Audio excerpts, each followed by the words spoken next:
Billionaire's twin boys hadn't smiled in years, until a stranger changed everything. Meet Ethan and Elijah, 7-year-old twin boys who hadn't smiled in years. Their laughter once filled the halls of a Dayemi mansion, but since the death of their mother, silence had replaced joy. Toys lay untouched in their rooms. Expensive bicycles gathered dust in the garden. Even the staff, who once adored their mischievous giggles, now moved carefully around them as though tiptoeing in a house of ghosts. Their father, Chief Darius Adeyemi, one of the wealthiest men in the city, had no answer to their silence. He buried himself in work, expanding his empire of banks, oil companies, and real estate. His fortune grew daily, but his sons remained locked in a prison of grief. He tried everything money could buy: the best child therapists, the most expensive toys flown in from abroad, nannies dressed like queens, educators with degrees longer than their names. But the twins gave the same response to everyone: blank stares, no smiles, no laughter, no spark. Chief Darius grew colder with each passing year. His staff whispered behind his back, "The chief is successful, yes, but he cannot heal his own children." And deep down, Darius knew the whispers were true. Go grab your popcorns, sit down and relax, because today's story will leave you in awe. And please don't forget to hit the subscribe button and turn on your notification bell, because you don't want to miss all the wonderful stories we share here. The mansion looked perfect on the outside. Fountains glittered in the sun, roses lined the driveway, and marble floors shone like glass. But inside, the silence was suffocating. Dinner time was the worst. Darius would sit at the head of the long dining table, the twins seated side by side across from him. He would ask about their day. They would look at their plates. He would sigh, finish his food, and retreat to his study. One evening, frustration boiled over. "Why won't you speak?" he snapped, slamming his hand on the table. The twins flinched but said nothing. His heart cracked. He hadn't meant to frighten them, but he was a man drowning in helplessness. For all his billions, he couldn't buy the one thing he wanted most: to hear his sons laugh again. Then came the turning point. A new vacancy opened in the mansion. Another nanny had quit, complaining the twins were impossible. Chief Darius barely reacted.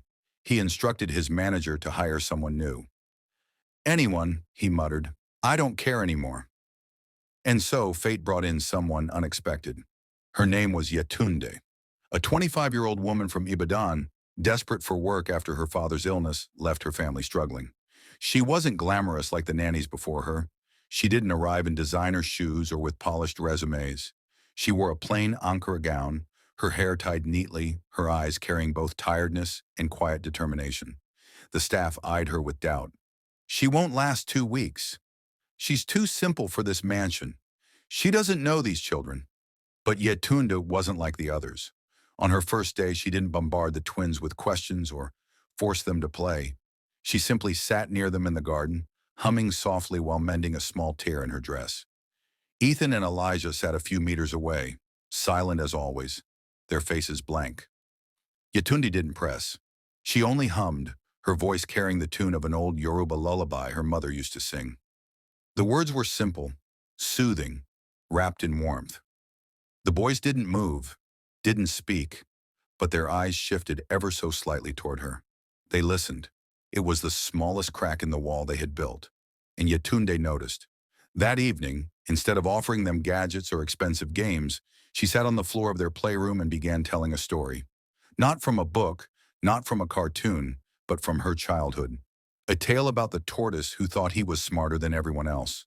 Her voice rose and fell with rhythm, her hands moving animatedly as she acted out the story. The twins watched silently. Ethan's lips twitched once, as though fighting a smile, but he quickly forced it away.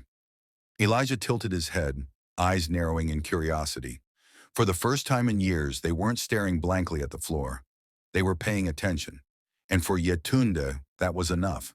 When Chief Darius heard of the new hire, he barely cared. "She won't last either," he told his manager, "but let her try." What he didn't know was that this simple, unpolished young woman, the one everyone doubted, had already planted a seed in his sons' hearts.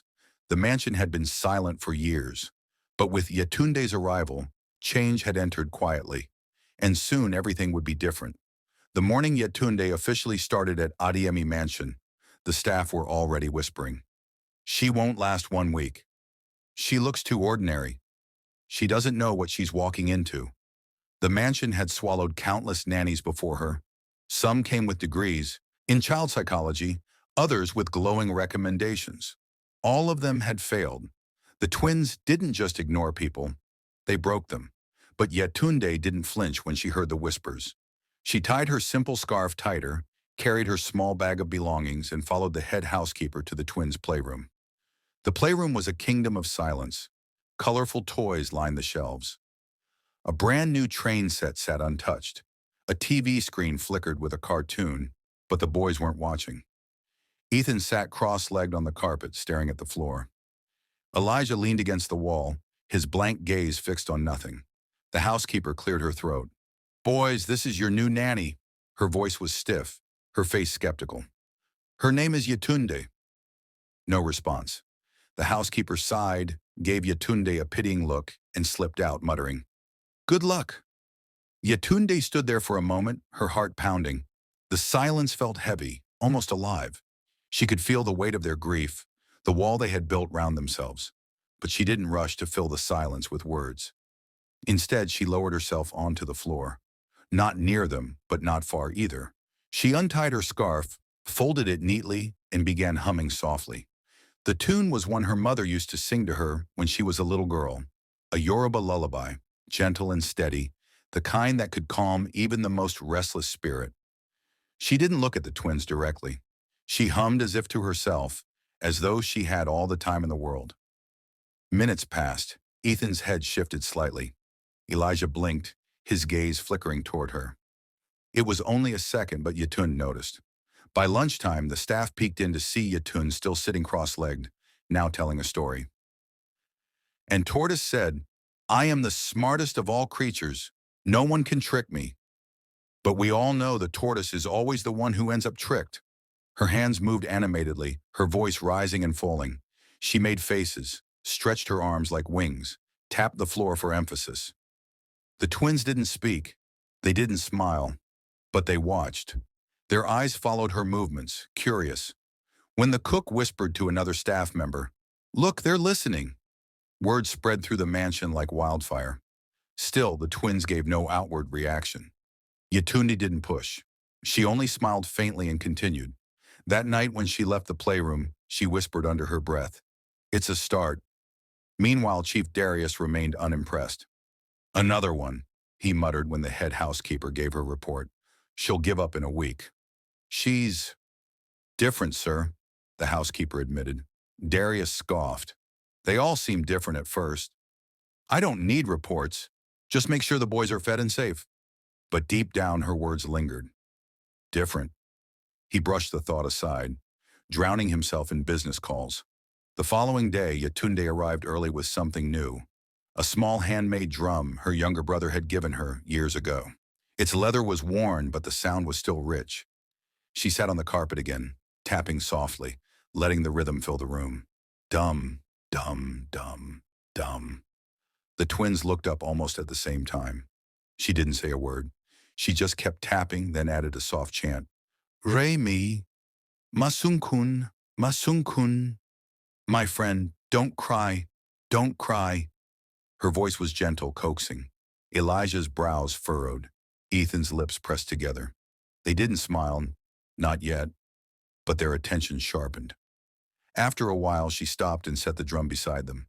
"You can play too if you want," she said simply, before returning to her scarf, humming again as if nothing happened. For the first time in years, the twins reached out for something offered. Ethan's small hand touched the drum's edge. He didn't strike it, but he didn't push it away either. It was enough to make Yetun's heart swell. By the end of her first week, whispers in the mansion had changed. "She's still here. And the boys, they're different. Haven't you noticed? They're not smiling yet, but they're softer." Even the cook, who had stopped hoping, admitted, "There's something in her voice." Even I feel calmer when she hums. Chief Darius overheard the whispers one evening as he walked through the corridors. He frowned but said nothing. That night, however, as he passed the playroom, he paused. From behind the door, he heard Yetunde's voice, steady and warm, weaving another tale about the cunning tortoise. The boys were silent, but he could hear the faint scrape of movement, the rustle of little bodies shifting closer to her. For a fleeting second, his cold heart stirred, but pride made him turn away. It won't last, he told himself. He didn't know that in that room, in that moment, something had already begun to shift. The stranger everyone dismissed was slowly melting the ice that years of grief had built. And soon the mansi, that had been silent for so long, would begin to echo with the sound it had been starved of: laughter.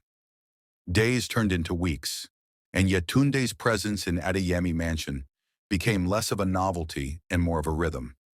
Every morning she arrived with the same plain Ankara gown and calm smile.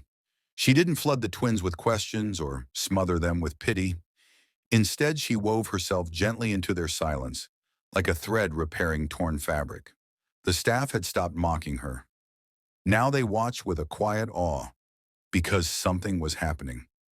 One afternoon, Yetunde took the boys into the garden. The sun bathed the flowers in gold, and the fountain trickled softly in the background. Other nannies in the past had tried dragging them outside with toys, soccer balls, or expensive gadgets. The boys would always sit stiffly, refusing to move. Yetunde chose a different path. She simply slipped off her sandals, pressed her bare feet into the grass, and sighed happily. "Do you know what this feels like?" she asked softly. "It's freedom. My mama used to say that walking barefoot on grass can remind even the saddest heart that the earth is still alive." She didn't look at them as she spoke.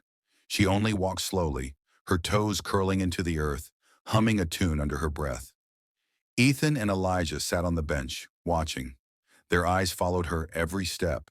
And then, for the first time in years, Elijah slipped off his shoes.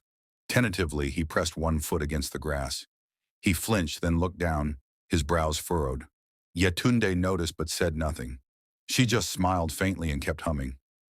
Minutes later, Ethan copied his brother. The twins stood barefoot in the garden, side by side. They didn't smile, but Yetunde's heart leapt. It was a crack in the wall. The next breakthrough came at dinner. The long dining table, usually a place of silence and tension, felt different that night. Yetunde had cooked a simple Yoruba dish herself, a mala with ewedu and stew. The mansion's chef had frowned at her. "The chief doesn't eat peasant food." But she served it anyway, humming as she dished it onto the boys' plates. The twins picked up their spoons slowly, uncertain. Then they tasted. Their eyes widened slightly. Elijah even blinked twice, looking almost startled. Yetunde chuckled. "Food doesn't need to be expensive to be sweet, Abi." For a heartbeat, Ethan's lips twitched. The corner of his mouth curved upward, the faintest ghost of a smile. He quickly dropped his gaze and shoved another spoonful into his mouth. Yetunde's heart pounded. "I saw it." He almost smiled. And across the table, Chief Darius saw it too. He froze, his spoon halfway to his lips. He hadn't seen even the hint of a smile on his son's faces since his wife died. His chest tightened painfully, but pride forced him to mask it, clearing his throat and focusing back on his meal. Later that night, alone in his study, Darius poured himself a glass of whiskey. He replayed the moment in his mind. Ethan's mouth twitching, Elijah's curious eyes. His hands trembled slightly as he set the glass down. "No," he muttered to himself. "It's nothing. It won't last." But deep inside, hope stirred, a feeling he thought he had buried with his wife. The following day, Yetunde brought her little drum back to the playroom. She sat on the floor, tapping softly, weaving a rhythm. Dum, dum, dum, dum. Ethan and Elijah sat nearby, watching. She smiled at them. "Shall we play a game? Every time I tap once, you tap once. Let's see if you can follow me." She struck the drum gently, then slid it toward them. For a long moment, nothing happened. Then Elijah reached out. His small hand landed on the drum. "Dum!" Yetunde gasped softly, her smile wide. "Good boy!" Ethan glanced at his brother, then leaned in. Together the twins tapped. The rhythm was clumsy, uneven, but the sound filled the room like sunlight breaking through clouds. And then it happened. Elijah let out a small giggle, just a whisper of sound, quick and shy. Yetunde froze. her eyes wide. Ethan looked at his twin, startled, and for the briefest moment, a grin flickered across his own face before he buried it in his hands. The boys had laughed. After years of silence, they had laughed. Yetunde blinked back tears, her heart swelling. She didn't cheer loudly or call attention to it. She simply tapped the drum again, letting the moment stretch naturally. But outside the door, unknown to her, Chief Darius had stopped in his tracks. He had been walking past when he heard it, the faint, unmistakable sound of his son's laughter. His body went rigid, his breath caught. He pressed his hand against the wall, his eyes stinging. He hadn't heard that sound since his wife's funeral.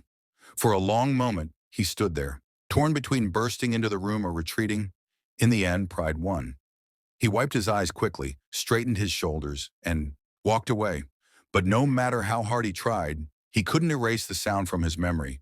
The walls around his sons were cracking, and the stranger everyone dismissed, the ordinary girl from Ibadan, was the one breaking them down. The rains came suddenly. By evening, dark clouds swallowed the sky above Adeyemi Mansion. Thunder rolled like drums, lightning cracked against the glass windows, and rain battered the walls with relentless fury. The staff hurried about, shutting windows and securing doors. Inside the twins' bedroom, Yetunde tucked them into bed. She knew storms frightened children, so she hummed gently as she adjusted their blankets. But Ethan and Elijah lay stiff under the covers, their eyes wide. The thunder boomed again, shaking the chandelier overhead. Elijah flinched violently, his small body trembling. For years, whenever fear struck, the twins retreated into silence. But tonight was different. A whimper slipped past Elijah's lips. Yetunde froze. She had never heard either of them make such a sound. Slowly she moved closer, sitting on the edge of the bed. "It's just thunder, my darlings," she whispered, brushing Elijah's damp curls from his forehead. "The sky is only playing its own drum." Another crash of thunder. Elijah whimpered again and buried his face in her lap. Ethan, silent but pale, slid closer too, clutching her arm. Yetunde's heart ached. For so long these boys had bottled every feeling, sealed away every fear. And now for the first time, they were reaching out. To her, she wrapped her arms around them, rocking gently. "Shh, it will pass. Do you know what my mama used to tell me when I was little and afraid of storms?" The twins blinked up at her, their eyes glossy with tears. "She said thunder is God's way of reminding us he is still strong. And lightning, just his torch showing us he's watching." The boys sniffled. Yetunde smiled softly. "So instead of being afraid, we should clap back. Say, 'We hear you, God. Thank you for reminding us you are still there.'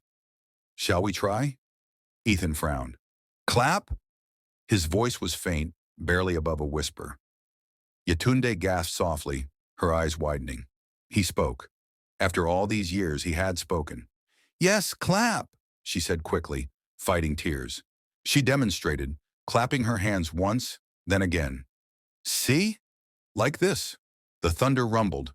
Elijah hesitated, then lifted his tiny palms and clapped timidly. Ethan followed, his clap stronger. For the first time in years, sound filled their silence. Not of fear, but of defiance. And then Elijah giggled, a small, pure sound, bubbling out of him like a stream breaking free of a dam. Ethan glanced at his brother, and suddenly he too burst into laughter. Yetunde's own laughter joined theirs, tears streaming down her face. The boys laughed harder, their small bodies shaking, their voices echoing against the storm. The mansion, once suffocated by silence, was alive with their joy. Down the hall, Chief Darius sat in his study, sipping whiskey while papers lay forgotten on his desk. He stared at the storm outside, his mind heavy with thoughts of his late wife. Then he heard it, faint at first, then clearer. Laughter, his son's laughter. He froze, his glass slipping slightly in his hand. For a moment he thought he was imagining it, but then it came again, rich and real. Two voices blending, high-pitched and beautiful. The sound pierced his chest like light breaking through darkness. His breath hitched, his eyes burned. He rose to his feet, his legs unsteady, and followed the sound. He stopped outside the twins' door. Through the crack, he saw Yetunde sitting on the bed, Both boys pressed against her, their cheeks wet with tears but glowing with joy. They clapped together with each thunderclap, laughing between bursts, their fear forgotten. For years he had longed for this moment. And here it was, delivered not by doctors, not by wealth, not by him, but by this young woman, simple and unassuming, who had walked into their lives like an answer to a prayer he never dared to pray. Darius leaned against the wall, his hand covering his face as silent tears slipped down his cheeks. The next morning, the storm was gone. Sunlight streamed through the curtains, golden and warm. Ethan and Elijah woke to find Yatunde still dozing lightly in the chair by their bed, her scarf slipping off her head. They exchanged glances, then, to her shock, tiptoed over and tugged her sleeve. "Wake up," Elijah whispered. Yatunde stirred, blinking. What is it, my darlings?" The boys grinned at her, real, full smiles that lit up their faces like sunrise. Yatunde gasped, covering her mouth as tears spilled freely. "Oh, oh, my babies, you're smiling." The boys giggled, climbing into her lap. Their laughter rang out once more, filling the mansion with a sound that had been absent for too long. And as Yatunde held them close, rocking gently, she whispered, through her tears, "Welcome back, my angels. Welcome back to life." For the first time in years, Chief Darius Adeyemi woke to the sound of laughter in his mansion. It echoed down the marble halls, light and musical, like sunlight breaking into a tomb. Ethan and Elijah were no longer the silent shadows who haunted the corridors. They laughed at breakfast, tugged each other's sleeves in play, and even chased Yatunde around the garden barefoot. The staff whispered in astonishment, "Those boys, they're alive again. It's her. That girl, she did what no doctor or nanny could. She's a miracle." But while the staff marveled, Darius wrestled with turmoil. Gratitude gnawed at his pride. He knew the truth. Yatunde had brought his sons back to life. But alongside that gratitude lurked suspicion. Who was she really? Why would a simple girl from Ibadan succeed where professionals had failed? And most dangerous of all, why was he beginning to notice her? One evening, Darius stood by his office window, staring at the garden below. The twins were chasing Yetunde across the lawn, their laughter carrying through the night air. She ran with her wrapper tied tightly, her bare feet slapping against the grass, her face glowing with joy. Darius clenched his jaw. He should have felt relief. Instead, he felt something else, something unsettling. The sight stirred memories he had buried with his late wife. The warmth of family dinners, the sound of children's laughter, the simple joy of watching them play. He had locked those memories away to survive, and now Yatunde was unlocking them, piece by piece. But was she doing it for the boys' sake, or for something more? Later that week, during a board meeting, one of Darius's closest associates leaned over and whispered with a sly smile, "I hear your boys are smiling again." "Word is, you hired a new nanny," Darius's brow furrowed. "And," the associate chuckled, "be careful, Chief. These village girls can be clever. Today she makes your children laugh. Tomorrow she'll be after your fortune. You know how the world works." Another board member nodded in agreement. "They always start simple. Before you know it, she'll have your sons calling her mother." Watch her. Darius's jaw tightened. He said nothing, but their words clung to him like thorns. That night, when Yatunde entered the twins' playroom, she found him standing in the corner, arms crossed, watching. His eyes were sharp, searching for something. A slip, a lie, a hidden agenda. Yatunde paused, bowing slightly. "Good evening, sir." He nodded curtly. "Continue. Don't mind me." She told the boys a story, her voice rising and falling with rhythm. They clapped, laughed, leaned against her shoulder. Darius's expression never softened. When the story ended, he spoke. "Why do you do this?" he asked suddenly.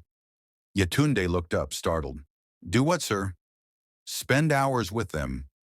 Tell stories. Sing." Most people would have given up by now. But you act as if they are your own. Yatunde's voice was calm, steady. "Because every child deserves to laugh, sir. Money cannot replace it. Toys cannot force it. Laughter comes when a heart feels safe. That is all I try to give them. Her words struck him like a blow. For a moment he had no reply. He only nodded stiffly and walked out, his thoughts heavy. Days turned into weeks, and the twins flourished. They ran through the mansion, played with the staff, and filled every corner with joy. Their teachers even reported improvement. Ethan asked questions in class. Elijah began drawing again. Yetunde became the heart of their world, and that terrified Darius. At night, as he sat alone in his vast bedroom, he replayed the warnings of his colleagues. She'll be after your fortune.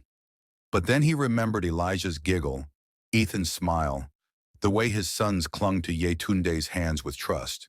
Was she truly after money, or was she sincere? One evening, unable to hold back, he summoned her to his study. Yetunde entered nervously, bowing her head. You sent for me, sir? He studied her in silence for a long moment. She looked so ordinary, a plain Ankara gown, worn sandals, her scarf slightly frayed. Nothing about her screamed ambition or greed. Finally he spoke. The boy, they are changing. Because of you, she lowered her gaze. It is not me, sir. It is them. They only needed someone to listen. His chest tightened. For the first time, he let his guard drop. His voice was softer, almost a whisper. Do you know how long I have waited to hear them laugh again? Yetunde's eyes lifted slowly, her own glistening. I imagine it has been very hard, sir. Their gazes locked, his filled with unspoken pain, hers with quiet compassion. For a moment, the air between them grew heavy, almost electric. Darius broke it abruptly, leaning back in his chair. His voice regained its steel. Be careful, Yetunde. The world is watching, and so am I, she bowed her head. I understand, sir. But as she left, Darius remained seated, his heart at war with itself. Gratitude whispered, she is saving your sons. Suspicion hissed, she will take advantage. And deep, buried feelings whispered something more dangerous. She is waking your heart. It began with whispers. One of Darius's sisters, Folake Adeyemi, a woman who prided herself on guarding the family's reputation, arrived unannounced one afternoon. She spotted Yetunde in the garden, barefoot with the twins, chasing butterflies, their laughter ringing out. The sight made her frown deeply. A common girl, she scoffed, running barefoot in my brother's mansion? What will people say if they see this? The boys need discipline, not village games. That evening, she cornered Darius in his study. You must dismiss her, Folek said firmly, before people start talking. The staff already whisper. They say your sons adore her more than you. They say she has bewitched this house, Darius stiffened. They are laughing again, Folake, for the first time in years. Do you not hear it? Her eyes narrowed. And when she decides to use that laughter against you, when she demands more than you can give. I've seen this story before. Women like her don't enter houses like ours without plans. Darius said nothing, but her words planted seeds of doubt. The next morning, Yetunde was summoned to the manager's office. I'm sorry, the man said coldly, avoiding her eyes. The chief's family believes your methods are inappropriate. You are dismissed. Yetunde's heart dropped. She tried to speak, but her throat tightened. The thought of leaving Ethan and Elijah tore through her like fire.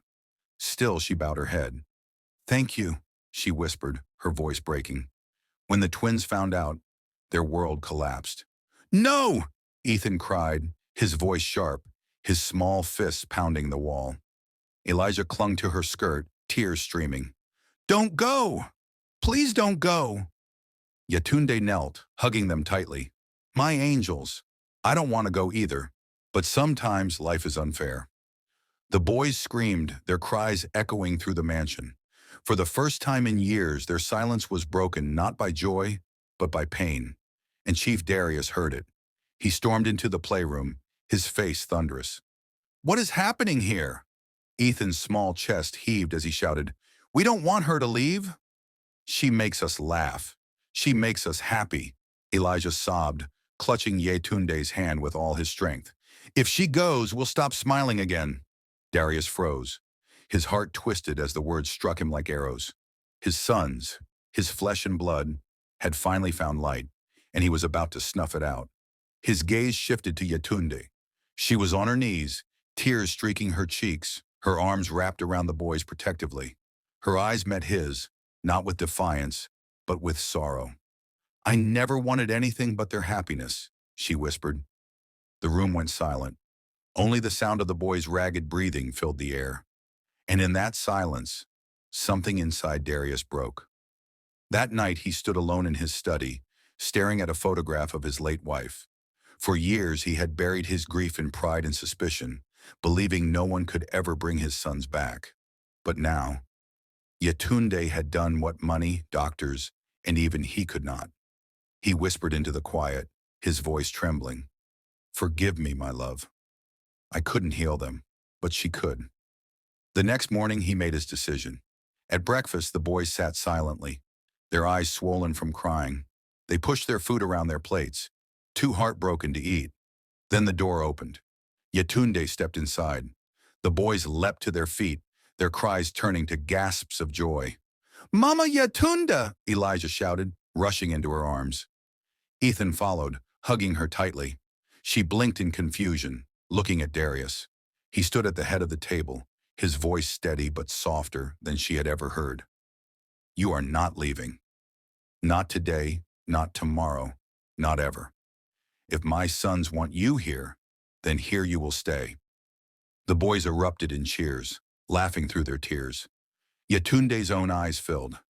"Thank you, sir," she whispered. But Darius wasn't finished. He stepped closer, his gaze locking onto hers. "I owe you more than thanks. You gave me back my children. You gave them life. And you reminded me what it means to feel." Her heart pounded. She didn't move, couldn't move. He lowered his voice, almost a confession. "Yetunde, when you walked into this house, you were just a stranger. But now, you are the heart of it. The boys need you.